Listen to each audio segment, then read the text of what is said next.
Vem acréscimo!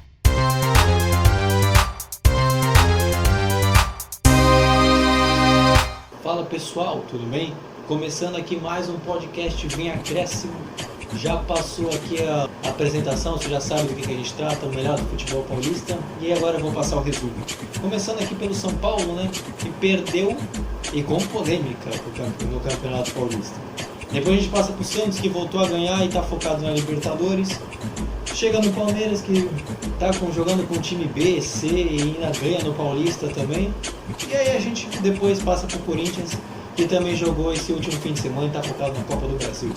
Então, antes de começar aqui, passar pros times já, vou chamar aqui a dupla dinâmica, Batman e Robin nos comentários aqui, Vinícius Souza e Vitor Oliveira. Fala Vini, como é que você tá? Tudo bem? Para mais esse podcast. Salve artistas, futeboleiros e damas, tudo bom com vocês? Injustiça no futebol que está nos acontecendo? Vai ter paralisação do futebol aqui em São Paulo, mas mesmo assim teremos Copa do Brasil com o jogo do Corinthians, e mesmo assim Corinthians e Salgueiro, e sem contar também temos a partida do Palmeiras que está sendo discutida por aí, que será em Belo Horizonte, umas fontes aqui que me informaram, vulgo setorista do Palmeiras, e também sem contar, claro, São Paulo indignado e o Santos se alegrando com a sua base e se cantando pelo Ângelo, o novo Messi da Vila. Mas enfim, vamos chamar agora o Vitão, que está até público no nosso estúdio de gravação, aquele que tem um cabelo mais lambido do que da vaca louca, quer dizer, do que da vaca lambeu. Fala aí, Vitão, como é que você tá? Valeu pela apresentação, acho que eu não preciso falar mais nada. Então, deixando meu espacinho, tudo bem, pessoal? O Vinícius já fez minha apresentação. E é isso, a gente vai falar desses 4 grandes times. Cada um passa por uma situação diferente. O São Paulo tá bravo, o Santos tá feliz, o Corinthians tá indo e o Palmeiras tá descansando, mas a base tá resolvendo tudo. É contigo, Luiz. Então, só antes de a gente começar, vou pedir para que você se inscreva no nosso canal se estiver nos escutando pelo YouTube. Deixa seu like, ativa o sininho, comente se você gostou demais desse podcast. Deixe nos comentários também sugestões de outros temas também para nós. E se você estiver nos escutando por vários agregadores de podcast, também se inscreva também, que a gente solta no podcast toda terça-feira também, para que você fique completamente por dentro de notícias do futebol de São Paulo. Então, começando já pelo São Paulo. Vamos ver como é que foi a semana São Paulina. Nosso setorista aqui vai passar como é que foi. Só sei de uma coisa, tem São Paulino muito estressado com esse último jogo. Mas vamos lá, vamos colocar aqui o áudio do Crespo.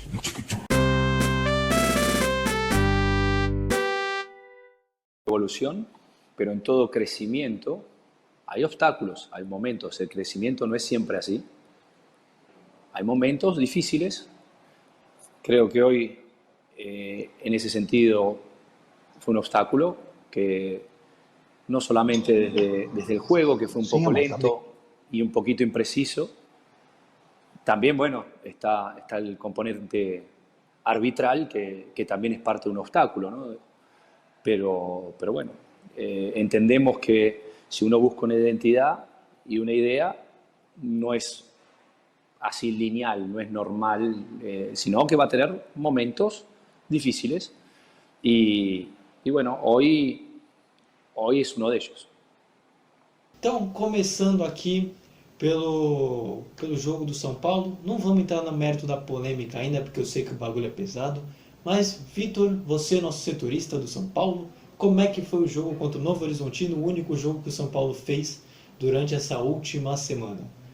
Pois é, Luiz, esse jogo do São Paulo e Novo Horizontino tinha novos ingredientes na partida, como por exemplo a defesa do São Paulo estava toda modificada. Arboleda estava no Equador, o Diego Costa estava com Covid, Léo, o Wellington com Covid, o Galeano testou negativo, mas como ele divide apartamento com o Diego Costa, preservando a saúde dele, ele também ficou isolado, tudo, então foi um São Paulo um pouco modificado na defesa. E é aquilo, o São Paulo começou a partida no 3-5-2, clássico do Crespo, ele está tentando consolidar essa forma de jogar.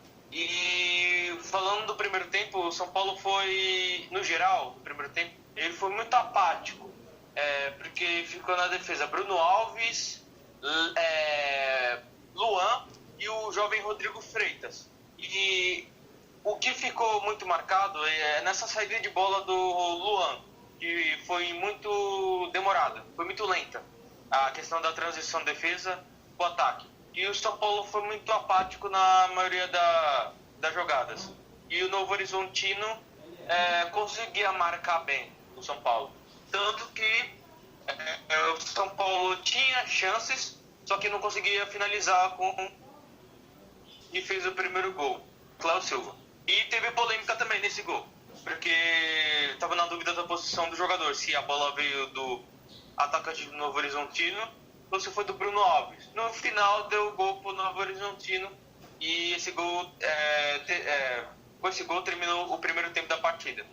Foi a equipe mais eficiente e o São Paulo acabou não sendo. No segundo tempo entrou o João Rojas, e ele deu uma nova dinâmica para o time de São Paulo. O São Paulo jogou melhor o começo da segunda etapa, tanto que chegou no empate, no cruzamento do Igor Vinícius e gol dele, de cabeça como um centroavante.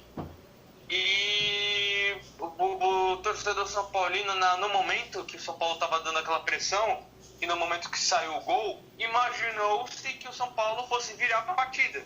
Estava com um ímpeto, vontade. Só que a partir do segundo tempo o São Paulo cansou. A gente entra naquele mérito de... não é questão de mérito, mas assim, de um campeonato para outro, o São Paulo tá com os times titulares todos. E chegou o momento do cansaço. Então foi isso que o São Paulo abaixou a intensidade e tudo. E no erro do Reinaldo, o atacante do Novo Horizontino foi lá e fez o gol que decretou a vitória do Novo Horizontino. E o jogo ficou marcado por esse lance polêmico, que a árbitra não marcou pênalti do Luciano do São Paulo, e o São Paulo já protocolou na Federação Paulista esses erros que acontecem com o São Paulo para ver quais as medidas que serão tomadas. Pelo visto, não vão fazer muita coisa, a não ser afastar a árbitra e levar para reciclagem. A Edna tem sido uma boa árbitra, só nessa parte que ela deu uma vacilada. Então, o Vitor já trouxe aqui como é que foi a partida. O lance, na verdade, não é só um, né, Vitor? São alguns lances, né? 2 pênaltis não marcados, um impedimento, um gol que não era para ser validado no Novo Horizontino. Comentários de torcedores, e até mesmo pelo que o São Paulo também está protocolando, não é só um lance, né? No jogo não ficou marcado por um pênalti. Foi talvez por 2 pênaltis não marcados e por um gol do Novo Horizontino que poderia ser anulado. Então como é que foi esse lance, Vitor? Você acha também que é justo, até o Vini, se ele quiser comentar, também está livre aqui. Você acha que é justo talvez toda essa polêmica, essas reclamações da torcida, do clube? O que você acha de toda essa situação pelo que você viu do lance? Os árbitros têm que estar em sintonia com o VAR, porque todos os lances, na minha opinião, que acontecem duvidosos, o árbitro tem que ver no árbitro de vídeo. Não tem essa... na minha opinião, não tem essa de tipo... o VAR tá falando com o árbitro, se não foi ou foi. Não, pra mim, o árbitro tem que ir lá ver e a decisão que prevalece é dele, do árbitro de campo, não o VAR. Essa questão que eu fico debatendo. Quem tem que tomar a decisão final é o árbitro de campo. Por isso, quando o lance tá no VAR, o árbitro tem que ver todos os lances. Eu acho bem incoerente, esquisito, tipo, decidir tudo o VAR, eles têm uma posição e o árbitro de campo não tem a opinião dele. Que eu acho que com isso podia modificar vários resultados que aconteceram durante esses últimos jogos. Ter assim interligação do árbitro de campo com o árbitro de VAR. Vini, você quer comentar alguma coisa a respeito dos lances? Porque assim, eu realmente não tenho... Eu tô com o Vitor nessa. Mas você quer dar uma opinião mais polêmica? Quer falar alguma coisa a respeito desses lances? O que você acha? Luiz, pra ser sincero, a Edna Alves estava sendo muito bem elogiada com certeza, mas eu vi que nesse lance ela pisou muito feio na bola, principalmente para quem estava na sala do VAR nesse jogo, porque houve relatos que teve revisão do lance e o pessoal que estava mexendo nos computadores, jogando Minecraft, jogando Uncharted, nem sequer chamou a juíza para ir para a beira do campo ver o lance. Sendo que o Vitor falou aqui, claro, a decisão final é sempre da árbitra. Mas, na minha opinião, foi pênalti pro São Paulo. E do lance do Novo Horizontino, lá do primeiro gol, eu até fiquei confuso de quem deu a bola, né? Mas no lance final ficou legal porque veio do jogador do São Paulo mesmo. Então, Vitor, você acha que o São Paulo hoje é o principal candidato a ser campeão por conta da seriedade que está levando o campeonato? Porque assim, o Corinthians está tendo muito caso de Covid, então não dá para dar uma avaliação concreta. O Palmeiras veio da Copa do Brasil e estava até protestando contra a Federação Paulista por conta que não adiou jogos. O Santos está na fase de reconstrução e já tem Libertadores. O São Paulo é o único time que está realmente pondo o time titular e indo. Você acha que esse pode ser o grande mérito do São Paulo para chegar na reta final e levar um título depois de tantos anos? Eu concordo. É muitas questões em jogo, Luiz. O São Paulo, ele tá com esse time base do ano passado e ainda está chegando reforços.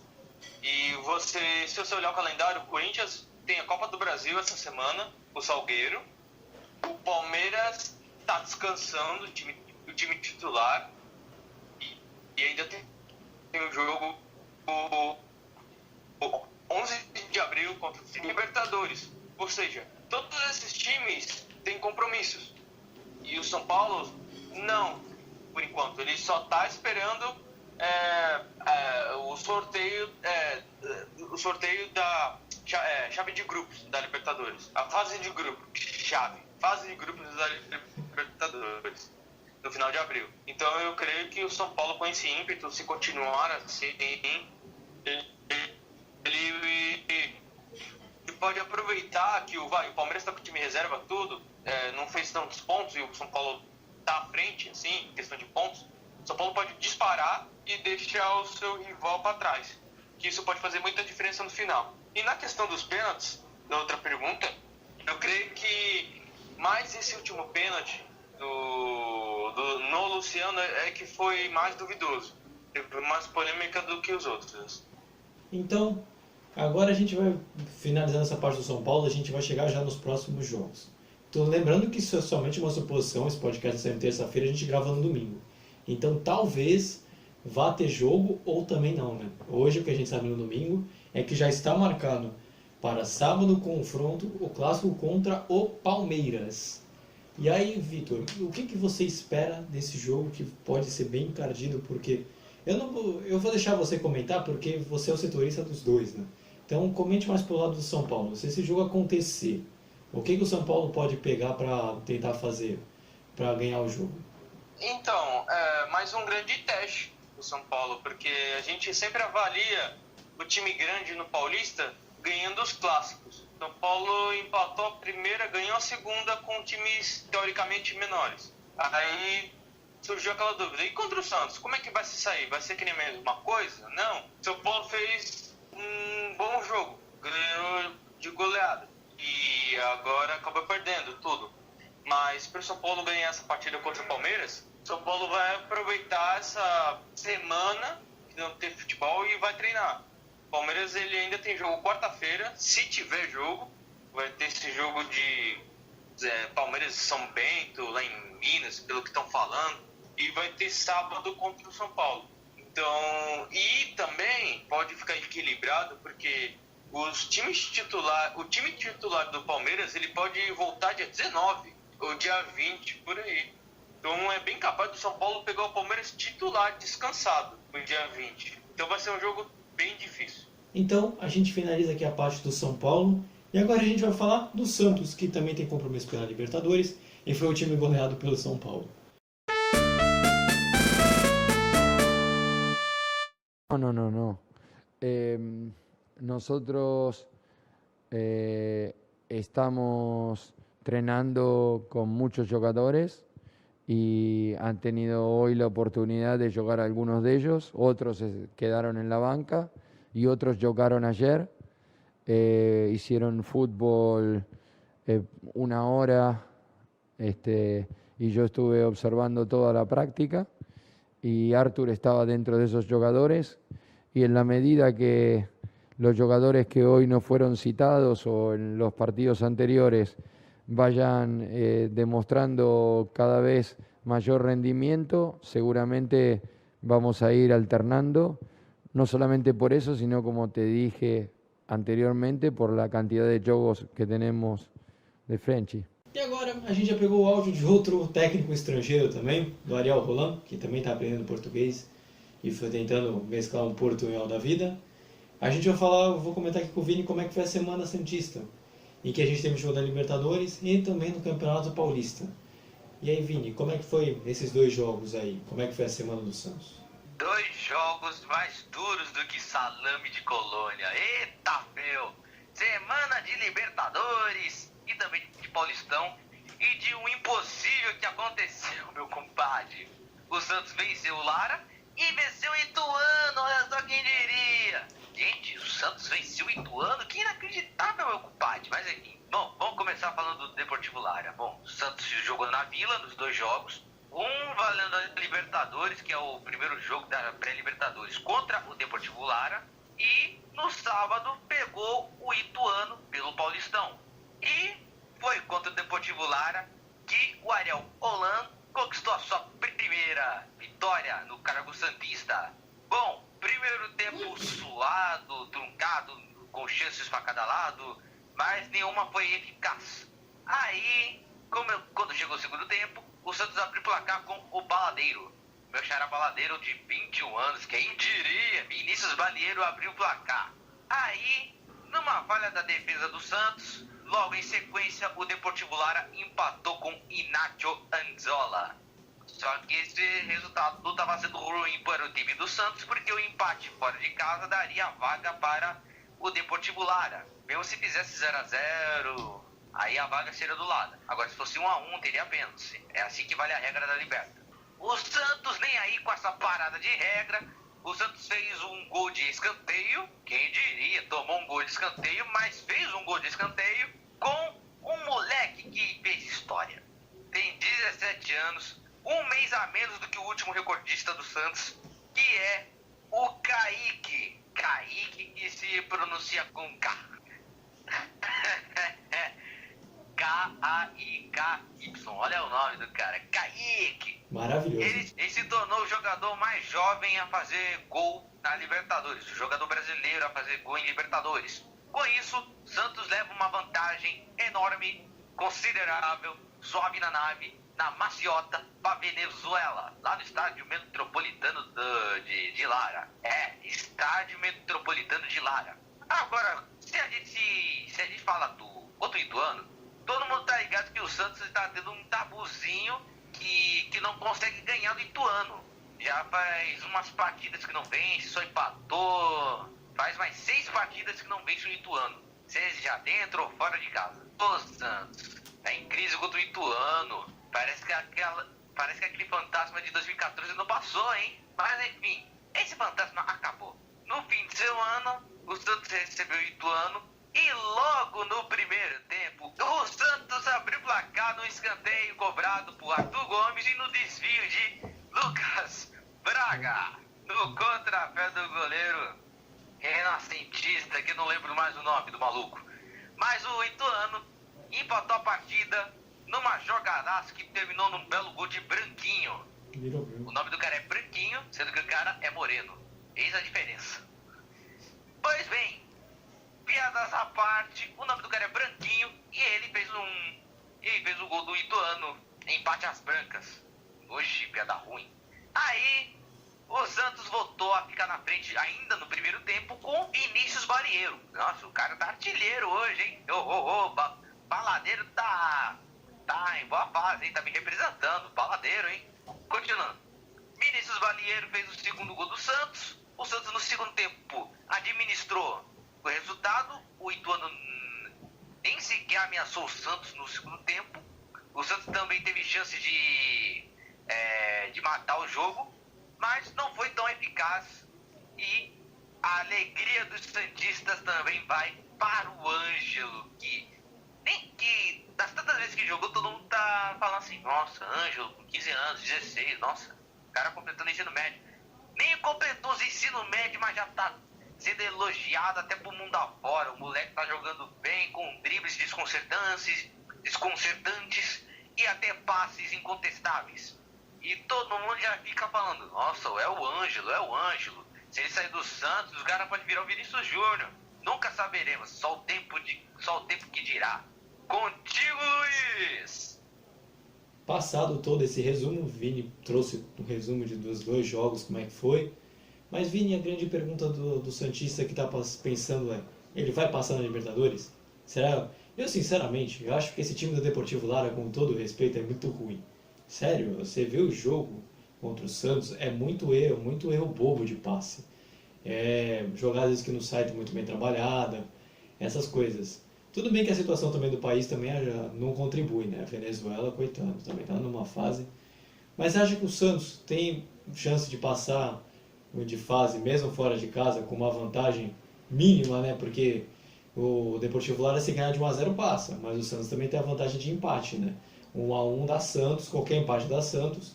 E uma vitória também dá Santos. Você tem a vantagem da maioria dos resultados. Mas você acha que o Santos consegue passar?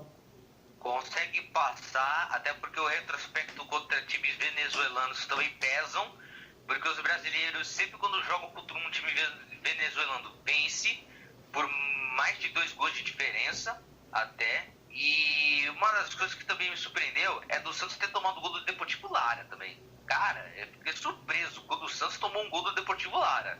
Meu, se o Corinthians tomou o gol lá em 2018, lá na Venezuela, eu me surpreendi agora que o Deportivo Lara fez um gol no Santos em plena Vila Belmiro, algo que o Corinthians não faz há 7 jogos. Pois é. Aí quem sabe que, sei lá, esse jogo contra o Lara na volta, o Santos consegue matar logo essa partida. E agora também o Santos, pra gente só um último tópico antes de falar os próximos jogos do Santos. O Santos venceu a primeira no Paulista. E foi um jogo muito legal. O primeiro tempo do Santos foi muito bom. Foi um dos melhores jogos pra mim do primeiro tempo. Se você for fazer um recorde, o primeiro tempo do jogo do Santos foi muito legal. Foi muito bom de se ver. Com chance para os dois lados, o Ituano também criando chance. O Santos também chegando e criando oportunidades. Você acha que aquele jogo contra o São Paulo, que tomou de 4-0, você acha que aquilo ali foi um acidente de percurso, assim? E o Santos tem tudo para se reestruturar agora na temporada e trilhar caminhos melhores, assim?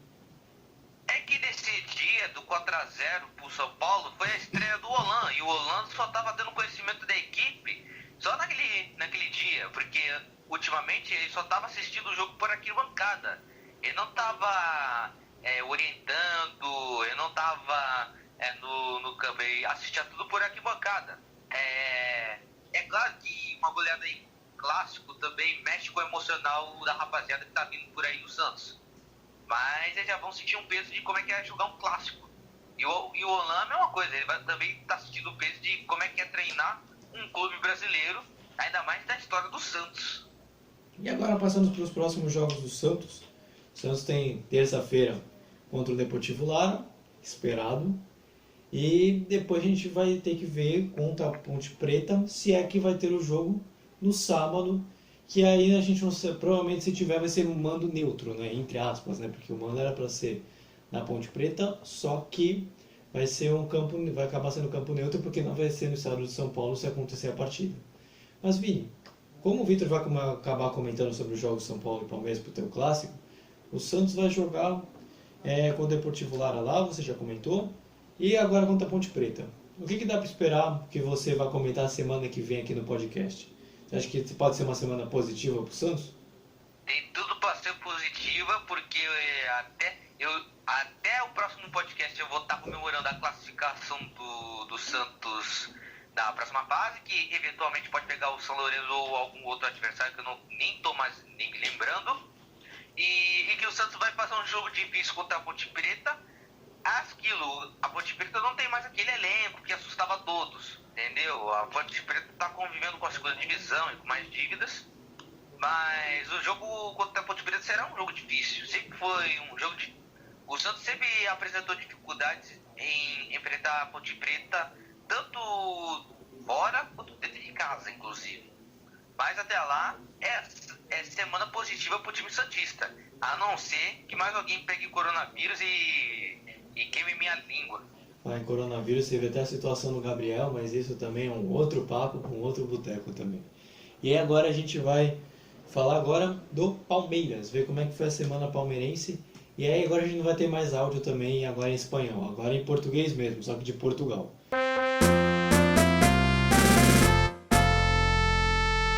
Sabíamos que ia ser um jogo complicado, uma boa equipa, que se juntarmos os 4 grupos numa tabela só e em segundo lugar, com o melhor ataque, e sabíamos que tínhamos que estar no nosso melhor nível para conseguir trazer daqui os 3 pontos. Uma primeira parte equilibrada, com pouco espaço, muito calor. Podíamos ter tido um bocadinho mais de rendimento no último terço, foi só o que faltou. Tentámos corrigir isso, acelerar mais bolas no último terço para criar mais oportunidades, mais ocasiões, e foi isso que fizemos na segunda parte, e estamos felizes por trazer estes 3 pontos para somar aos nossos pontos. Relativamente aos meninos da base, têm tido um bom desempenho, têm sido exigentes no trabalho, têm cumprido o que é pedido, e vão estar, alguns deles vão estar o Paulista inteiro, outros vão estar até ao jogo do São Paulo. Começando aqui falando do Palmeiras, passou o áudio do assistente técnico da Abel Ferreira, que também está em Portugal, também aproveitando com sua família. Vamos falar agora da semana palmeirense, desses 2 jogos pelo Campeonato Paulista. O Palmeiras agora vai ter uma série de jogos pelo Paulista, né, porque tem alguns atrasados. E nada melhor do que o nosso setorista para poder falar como é que foi essa semana. Vitor, o espaço é seu, como é que foram os 2 jogos do Palmeiras nessa semana? Primeiramente, o jogo foi Palmeiras e São Caetano. 3-0 pro Palmeiras. Foi um jogo, Luiz, muito fácil de comentar. Porque o Palmeiras decidiu o jogo no primeiro tempo. E o segundo tempo foi... O Palmeiras continuou dominando, só que abaixou a intensidade e começou a rodar os jogadores. E o São Caetano, sem muita força para tentar reagir ou descontar o placar. E nessa partida, o grande nome foi do nosso amigo Lucas Lima. Resolveu jogar e ele participou diretamente dos 3 gols. O primeiro gol saiu numa pressão do Palmeiras, foi um escanteio ensaiado do Gustavo Scarpa, passou pelo Lucas Lima, que ele deu passe para o zagueiro Alain Imperiur, ele jogou para dentro da área e o Tony, lateral direito do São Caetano, desviou para dentro do gol, 1-0. E depois o Palmeiras começou a ir mais para cima. Tanto que o Lucas Lima deu uma assistência para o gol do herói da Libertadores, o Breno Lopes. O torcida palmeirense ama ele até hoje e para sempre, eu suponho. E foi um lance bem curioso, porque o Lucas Lima, quando ele dá o passe de direita, ele já coloca as 2 mãos na cabeça, com aquele sentimento que assim, putz, errei. Ou, putz, foi forte a bola, ele não vai conseguir alcançar. E foi lá e ele fez o segundo gol do Palmeiras, o Breno Lopes. E o terceiro gol, para coroar o primeiro tempo muito bom, brilhante do Palmeiras, contou com a ajuda do goleiro. Foi uma cobrança de escanteio ensaiada do Gustavo Scarpa. Lucas Lima, fora da área, pegou um sem pulo, e o goleiro colaborou para a bola entrar no gol. Não conseguiu defender. Então foi um primeiro tempo avassalador do Palmeiras. Não teve muita coisa para falar do São Caetano. Não deu muito trabalho para o goleiro Vinícius Silvestre. Não chegou nem a fazer aquela pressão. O Palmeiras dominou completamente o primeiro tempo. E o segundo tempo foi aquilo que eu falei. Abaixou a intensidade, tudo. Viu que o São Caetano não estava ameaçando. E ele aproveitou para testar os reservas, começar a rodar o elenco. que o time é o reserva. Então, começou a colocar outros reservas que não estavam tendo tanta oportunidade. E foi assim que o Palmeiras construiu o placar. Foi resolvido no primeiro tempo.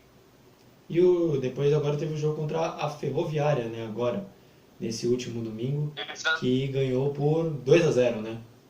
Alzheimer é osso. Exatamente, Luiz. Esse jogo, Palmeiras e Ferroviária, também no Allianz Parque, antes de começar, era um confronto muito diferente, posso dizer assim. Porque o Palmeiras jogou com o Corinthians, foi 2-2, foi bem disputado. Apesar que, né, a chuva veio e sabemos como é que foi. E o Palmeiras pegou o São Caetano. Palmeiras, time fortíssimo, mesmo sendo reserva, e o São Caetano passando pelos problemas todo. E é um time que vai brigar para permanecer no Campeonato Paulista da Série A. Eu posso dizer, porque é Série A1, Série A2, então é Série A, vai, Campeonato Paulista. E foi pegar a Ferroviária, que era o time do interior que está mais, digamos, estruturado. Tá dando mais trabalho, assim, pela sua pontuação no campeonato. E foi um primeiro tempo bem diferente. Foi bem movimentado, bem estudado no primeiro tempo. Não teve muitas chances. O Lucas Lima ficou preso entre os zagueiros. O Ferroviária se fechou bem na partida no primeiro tempo, não deu tantas chances. E o Palmeiras muito lento na questão da transição de bola. Tanto que terminou 0-0 a partida. E a questão do segundo tempo foi, né, o gol, o prazer do futebol.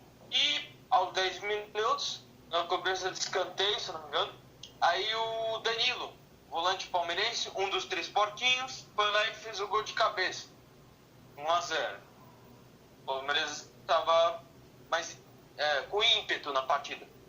Aí a Ferroviária quase chegou ao empate com o Igor Militão, de cabeça. O Gabriel Menino teve uma grande chance, né, na entrada da área e ele chutou pra fora. Ele furou. Eu ia falar que ele chutou pra fora, não, ele furou. E olha só quem fez o gol. Como é? Elias? Rafael Elias. Papagaio. Rafael Elias, olha só. O papagaio. Nosso papagaio foi lá e fez o gol numa bobeada da defesa da Ferroviária, decretando o placar da partida. Então foi uma partida bem complicada para o Palmeiras e que ele se aproveitou das brechas, dos erros que a Ferroviária ofereceu para eles. Foi uma bela semana. E você acha que o Palmeiras, Vitor, é um dos grandes favoritos, ou o grande favorito ao lado do São Paulo? Apesar de dar quase de ombros para o Campeonato Paulista, o Palmeiras, o elenco do Palmeiras é muito forte e já mostrou temporada passada que pode brigar por tudo e ainda assim levar títulos. Foi assim que conquistou a Libertadores e a Copa do Brasil, e se tivesse feito um pouco mais de força, teria chego melhor classificado no Campeonato Brasileiro. E também ganhou também o Campeonato Paulista. Acabou fazendo uma tríplice coroa. Você acha que se o Palmeiras conseguir manter esse elenco, dá para levar o Campeonato Brasileiro mesmo jogando com alguns seus titulares? Porque o Palmeiras vem fazendo uma boa campanha, ainda com jogos atrasados, mas não joga com o seu time titular. Se colocar, você acha que tem mais chances ainda de conseguir mesmo ao longo da temporada? Sim. É Campeonato Paulista, você falou Campeonato Brasileiro. Mas enfim, vale pros dois. Eu concordo. O Palmeiras nessas partidas, olha só, foi com o time reserva, time considerado reserva. Time reserva, time misto, porque todo mundo é importante no Palmeiras. Todo mundo tá lá pro Palmeiras por alguma razão, pela capacidade que ele tem. Então, questão de titular e reserva, eles são muito importantes pro Palmeiras. Mas enfim, vamos entrar nesse conceito de reserva. O Palmeiras é muito forte. Eu acho que o Palmeiras com esse time reserva, jogando o campeonato inteiro, vai dar muito trabalho. Já mostrou isso. O time do Palmeiras, esse considerado reserva, cada um dos jogadores é titular de todas as equipes do campeonato da Série A, do interior. Então, qualquer um é titular. Então, eu creio que o Palmeiras é um candidato bem fortíssimo, junto com o São Paulo, para tentar levar esse bicampeonato paulista. E agora, passando para os próximos jogos, o Palmeiras joga quarta-feira contra o São Bento, que o Vitor muito bem colocou, já pode ser em Minas Gerais, se a reunião de repente com o governador de São Paulo, João Dória, não for positiva. E depois joga contra o São Paulo, que a gente já comentou, do lado São Paulino do Clássico. Agora, Vitor, o que esperar do Palmeiras para esse jogo contra o São Bento e do lado pro Palmeiras contra esse Clássico contra o São Paulo? Então, o São Bento, contra o São Bento, a gente não sabe onde é que vai ser. Se vai ser em São Bento mesmo, né? Ou vai ser em Minas Gerais. Não sabemos ainda. Vai depender muito da reunião que vai ter 10 da manhã, na segunda-feira, com a Federação Paulista e o governo do estado. Aí, dependendo de como é que for, aí ou vai ser em São Paulo, aqui no estado de São Paulo, ou em Minas. Mas, enfim, falando do jogo, vai ser mais um jogo do Palmeiras, porque o São Bento não é aquela equipe que, por respeito, não é aquela equipe que vai dar muito trabalho. Então, eu creio que o Palmeiras não deve ter muitos problemas na partida contra o São Bento. Agora, contra o São Paulo, aí é clássico, no Allianz Parque, às 7 horas no sábado. Aí eu já não vou colocar muito favoritismo, porque estão iguais. Caraca, veio uma aranha aqui em mim, né? Mosquito. Enfim, não, foi mal. Se tivesse sido um papagaio. Foi mal. Se fosse um papagaio, eu acreditava. Voltando a falar do Palmeiras e Santos, Palmeiras e São Paulo, vai ser um jogo bem difícil, tudo. São Paulo tem essa semana livre, tudo. O Palmeiras ainda vai ter jogo para fazer, mas é aquilo que eu também falei antes, a gente não sabe qual Palmeiras vai enfrentar o São Paulo. Se ainda vai ser os titulares ou os reservas. Mas, dependendo de qual for, vai ser um jogo completamente difícil para ambos na partida. Então, a gente termina também aqui de falar do Palmeiras e agora a gente vai falar do último e não menos importante time, o Corinthians, para saber também como é que foi a semana corintiana no Campeonato Paulista e preparações para a Copa do Brasil também.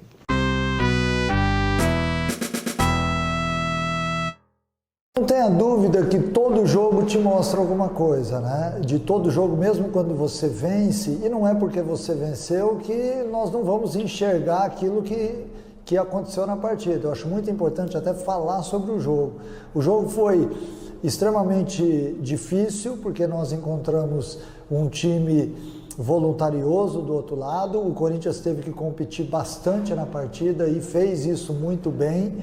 Acho que faltou um pouquinho de construção, acho que faltou um pouquinho de parte técnica, mas também fruto de tudo isso que a gente vem vivendo nessas últimas 2 semanas, eu também não podia exigir muito mais dos atletas, porque os atletas se empenharam. Era muito importante a gente vencer a partida, porque a vitória ela torna mais fácil o teu dia a dia em termos de ajustes. Não é porque nós vencemos que não serão feitos os ajustes, porque... Começando aqui falando do Corinthians, nosso último time antes de fechar aqui esse nosso maravilhoso podcast.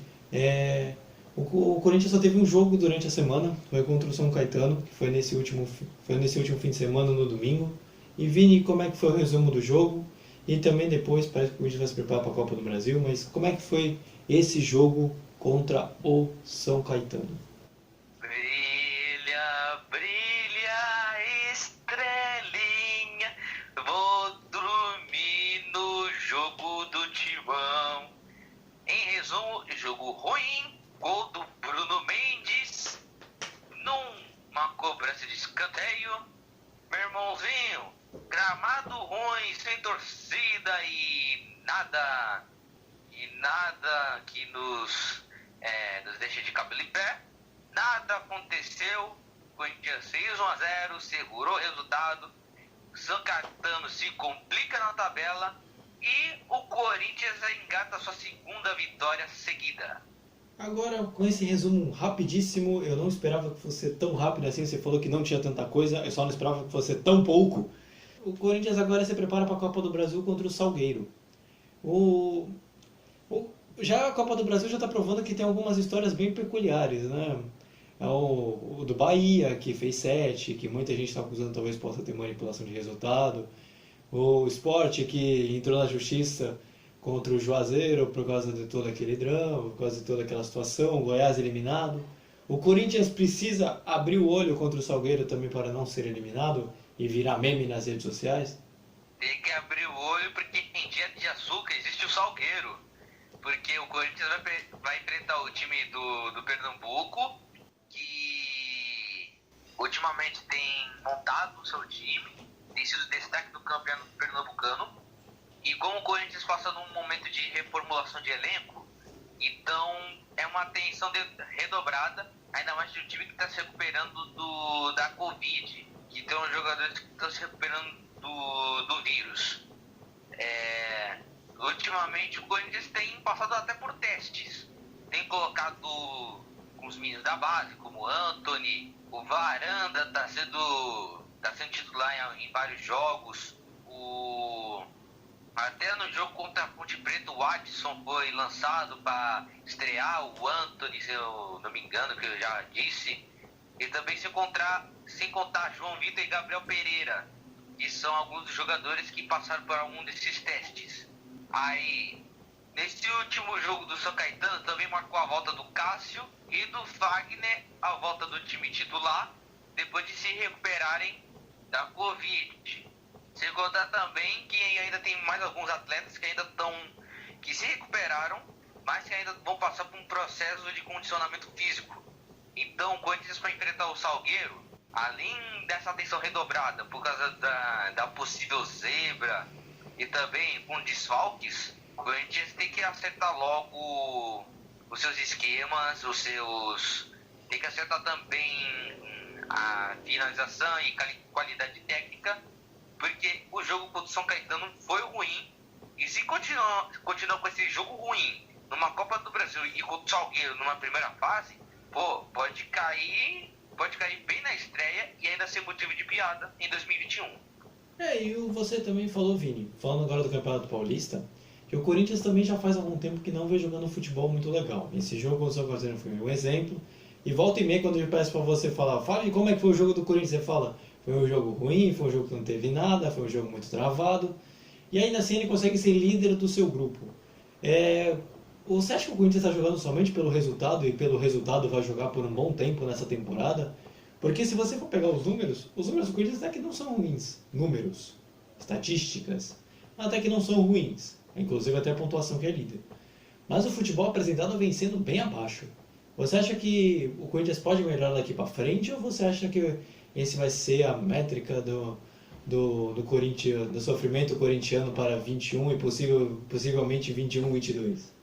Então, desde quando o Corinthians era treinado pelo Fábio Carilli, o Corinthians sempre demonstrou esse tipo de futebol, de jogar por uma bola e de segurar o resultado. É um time que nunca foi de jogar um futebol bonito, não foi um time que tem jogadores que driblam, que vão por fundo. O Corinthians, na verdade, não tem jogadores de ponta, assim, preparados para entrar na função. Porque, ultimamente, o Corinthians só tem dependido de reforços e não tendo dependido da base. Nesse ano, eles só falaram que vão usar a base porque eles acordaram, eles viram que o Corinthians está gastando muito para reforços não terem atitude profissional ou para não mostrar para que veio. Tem uns que iam para o Corinthians apenas para disputar posição e tinha outros que até que não gostavam de ficar no banco, tinha uns que tinham indisciplina até. Aí é isso que tem chamado muita atenção no Corinthians. Aí um detalhe interessante do futebol do Corinthians, cara, se isso é marca registrada do Corinthians, do sofrimento, o Corinthians tem tudo para levar o campeonato no sofrimento. Porque quando conquistou o tricampeonato paulista, foi na base do sofrimento. Porque a gente sabe que conquistar um tricampeonato nunca foi fácil. Mesmo se o Corinthians disputasse pelo menos uma Libertadores ou alguma coisa assim, mesmo se ganhasse, eles têm que dizer, olha, nunca foi fácil. Cada jogo que disputou é para ser valorizado, entendeu? Assim como no Paulistão é a mesma coisa, o discurso se repete. Se você quiser, você acha que você preferia um Corinthians mais proativo, que conseguisse esses mesmos resultados? Ou você acha que o torcedor corintiano está satisfeito com esse tipo de jogo que o Corinthians está fazendo, mesmo trazendo resultados positivos, como por exemplo a vitória contra o São Caetano? Você acha que o torcedor corintiano quer mudar essa mentalidade e colocar um time mais para frente, que nem por exemplo foi o Flamengo em 2019, os times do Sampaoli que já até foi embora, ou não, ou isso é besteira? O que o torcedor corintiano pensa no time é que eles querem um time que tenha personalidade. Tem que ter um jogador que tenha personalidade, tem que ter um jogador que tenha faro de gol, ter um jogador que saiba também pensar a jogada, criar jogadas e não ficar dependendo só da posse de bola, de ficar no toque para lá, toque para cá e não criar nada. Tem gente que até critica o Corinthians porque o Corinthians trabalha a jogada, vai tocando, mas quando chega na área, isola a bola, chuta em cima do goleiro ou chuta para fora. E os torcedores do Corinthians ficam reclamando, pô, os caras ficam treinando por uma semana e os caras não treinam esse tipo de finalização, não treinam, faz um treino específico. É isso que tem que ser visto no Corinthians. Eles têm que treinar mais finalização e também tem que ter uma pessoa que tenha personalidade para, não digamos assim, carregar a equipe nas costas, mas sim ter personalidade para ser o líder do grupo. E agora a gente parte para o nosso último tópico, que são os próximos jogos. A gente já comentou aqui quando o jogo contra o Salgueiro vai ser na quarta-feira pela Copa do Brasil. Um jogo só que o Corinthians tem a vantagem do empate. Então o jogo já começa com o Corinthians já classificado, 0-0 vale para o Corinthians. E depois enfrenta o domingo o Mirassol, se realmente o Campeonato Paulista continuar. É sempre esse estilo, desse jeito, porque o campeonato pode parar segunda-feira, a gente não sabe, mas já está marcado para o jogo contra o Mirassol domingo. E Vini, você acha que o Corinthians tem que abrir o olho contra o Mirassol? O Mirassol é um bom time, é um dos bons times. Foi campeão na Série D, subiu, está na Série C e vem fazendo uma campanha bem legal. Você acha que o Corinthians precisa ter uma certa preocupação ou acha que vai tirar de letra e assim passar com o Salgueiro e depois ganhar do Mirassol também? Precisa ter preocupação com o Mirassol, porque o Mirassol tá sendo bem dirigida pelo técnico Eduardo Batista, que já passou pelo Palmeiras, depois estava zanzando por times de menor expressão, até pegar o time do Mirassol. Tem outros jogadores que também estão sendo revelados, né? Como a gente está vendo o Pedro Lucas, por exemplo, a gente está vendo o Alex Muralha do time do Mirassol. É um time que tem que abrir bem o olho, porque o Mirassol tem conquistado vitórias para cima da Inter de Limeira, tem conquistado vitórias para cima do São Bento, por exemplo, entendeu? É um time bem chato de se enfrentar e se o Corinthians não abrir o olho, pode custar um resultado. E agora, passado todos os times, a gente fecha o nosso programa. Quero agradecer a você que nos ouviu, ao Vitor, ao Vinícius por terem feito mais esse programa aqui também. A gente trouxe todas as notícias possíveis e imagináveis que a gente achou relevante para trazer nesse podcast. E se você está escutando pelo YouTube, se inscreva no nosso canal, ative o sininho, comente se gostou, deixe o like, compartilhe com seus amigos e familiares. E se você está escutando por agregadores de podcast, nos siga, vai ter alguma descrição no próprio YouTube se você não acompanha. A gente está nos mais variados, Anchor, Spotify, Breaker, Listen Notes, entre outros. E nos acompanhe também pelo nosso Instagram, que vai estar na descrição. Então eu quero saber agora se tem frase, Vini, quero ver. Tem frase, com certeza, meu querido compatrioso Luiz. É o seguinte, compatrioso isso mesmo, professor, eu inventei palavra. Bom, meu compatriota Luiz, a frase é o seguinte: se quem mora em Marte é marciano, então quem mora na Lua é Luciano? Piadinha especial do dia. Pra fechar o programa daquele jeito. Então, Vitor, pode se despedir já do pessoal. Se você também tem frase, também pode soltar. Depois vai o Vinícius e aí depois eu fecho. Então, o Vinícius já me representa, então, né?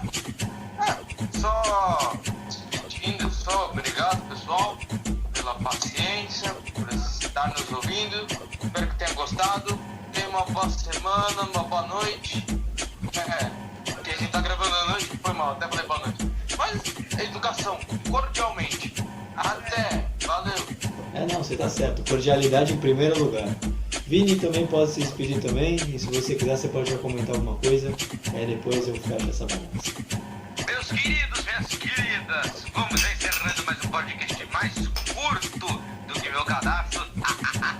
Se inscrevam no canal, deixem o like, compartilhem com a Rapaze. Falando agora gíria de malandro, Rapaze. E também que se liga no nosso Instagram, nos siga no nosso Instagram que a gente já tá divulgando pra rapaziada. Estamos chegando também a 200 seguidores. Obrigado. E também vamos chegar também a 60 inscritos no YouTube.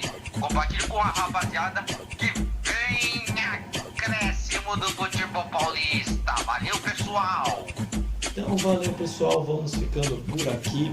A gente volta terça-feira que vem, a gente tem live também toda sexta e vídeos também no nosso Instagram e de vez em quando aqui também a gente traz uns vídeos interessantes aqui no YouTube também. Então valeu pessoal, obrigado a todos que nos ouviram, até terça que vem para o podcast, sexta para a live e fui! Tchau Brasil! Tchau, Brasil! Que me acréscimo! Tchau Brasil!